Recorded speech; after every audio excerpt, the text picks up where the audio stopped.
All right, so I can't get this monitor thing working on my phone, so we're just gonna hope that this shot is framed up nicely and that you're not staring above my head and missing the whole point, unless nobody wants to look at my face, which then I guess that would not be a terrible thing for everybody. So Tuesdays, for those of you who don't know, are our maintenance days, or our cleaning days, however you want to look at it.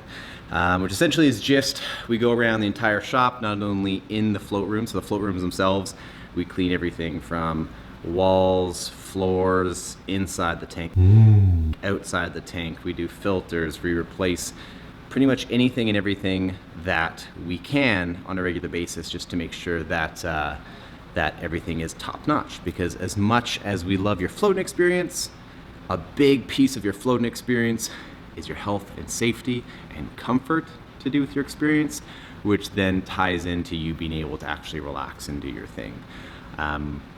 But outside of that, it also allows us just to clean up the shop, do some extra work, and also have some fun video footage like this. What that leads me into now, though, is the extra bonus work that we have today that we end up getting planned for, which is we just got a nice big FedEx box from the UK from our tank manufacturer that we're going to replace a bunch of ballast unit in our UVs, because as the last couple of days, a couple of them just kind of broke and busted, which is lots of fun. You'd think get into like the floating industry, a lot of it has to do with just helping people relax and chill. But at the end of the day, there's also some fun mechanical maintenance things that also have to happen. So I'm always very grateful that JP is a Red Seal millwright, as well as I'm pretty mechanically inclined when it comes to stuff. So when it comes to the pumping systems and electrical and heating with these tanks, it's something that we can actually handle, where a lot of other places don't have that. And I'm sure there's good ways of going about it, but then there's, I mean, it's a learning process, right? Everybody from learning to do their own website, to their own marketing, to their own customer service stuff, to learning how they want to talk with emails, how they want to present their float center, even like the walls and artwork that they want to put on. It's all just a learning process. I'm just grateful again that we're coming into this with some kind of mechanical background to make replacing stuff a lot easier.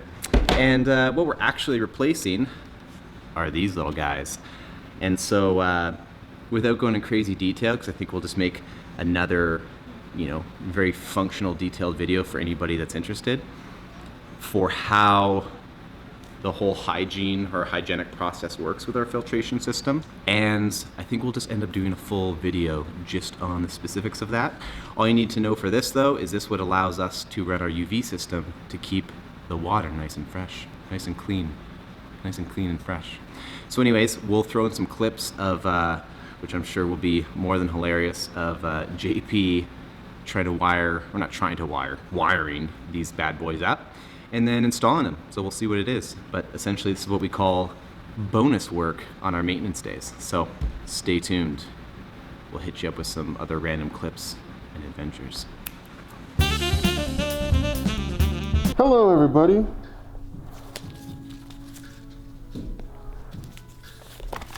Hello everybody. Why am I wearing this weird getup? We're cleaning float tanks right now. 12% vinegar, and that shit smells awful. I should be using a funnel, not using a funnel.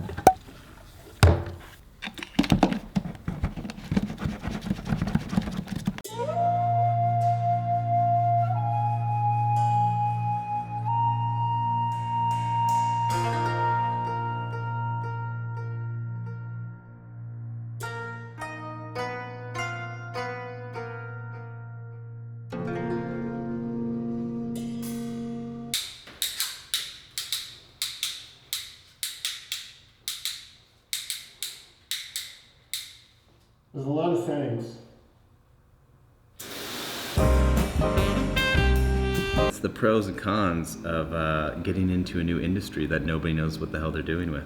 But the amount of times that we've, something's like broke at the end of the night and we have like a full day scheduled the next day, or like a full schedule the next day, and then we just stay up all night fixing something. Like, imagine you had to bring in an electrician or millwright or something to fix your pumps, they'll charge your face off. On a scale from 1 to 10, what's your happiness level right now, JP? I'm actually okay. I don't really care too much. It's pretty easy to take apart. It's basic maintenance. Yeah, basic maintenance, just rewiring ballasts. Where do all these wires go? It's an important question. I probably should have taken pictures. I took pictures of everything before. But for comedic purposes, I'll cut that part out. Yeah, I came in this morning and I was just like, oh sweet, the ballasts are here. I'm just gonna pop them out the box and take about 20 minutes to do each one. Yeah, 20 minutes. 20 minutes. That's also the key. Just say everything's gonna take 20 minutes. And it won't. And it won't, but at least you'll start doing it. Because if you find out how long it would actually take, You won't ever do it. you would never start. Carefully recalibrate your emotions. Try not to swear. Ice cream sundaes. And then put everything back together the way that you found it.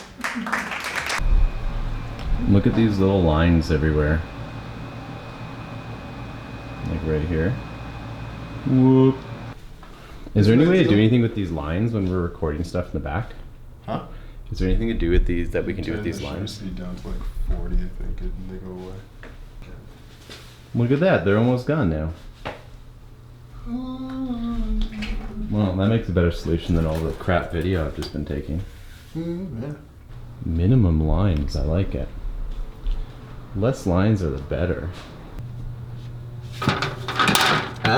Oop.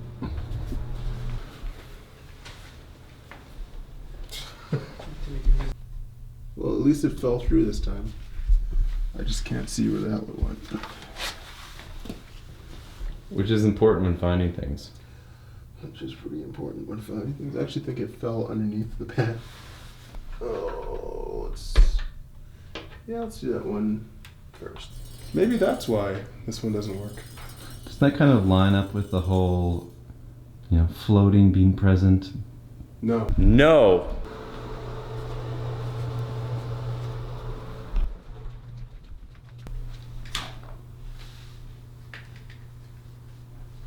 Here's your rag, sir.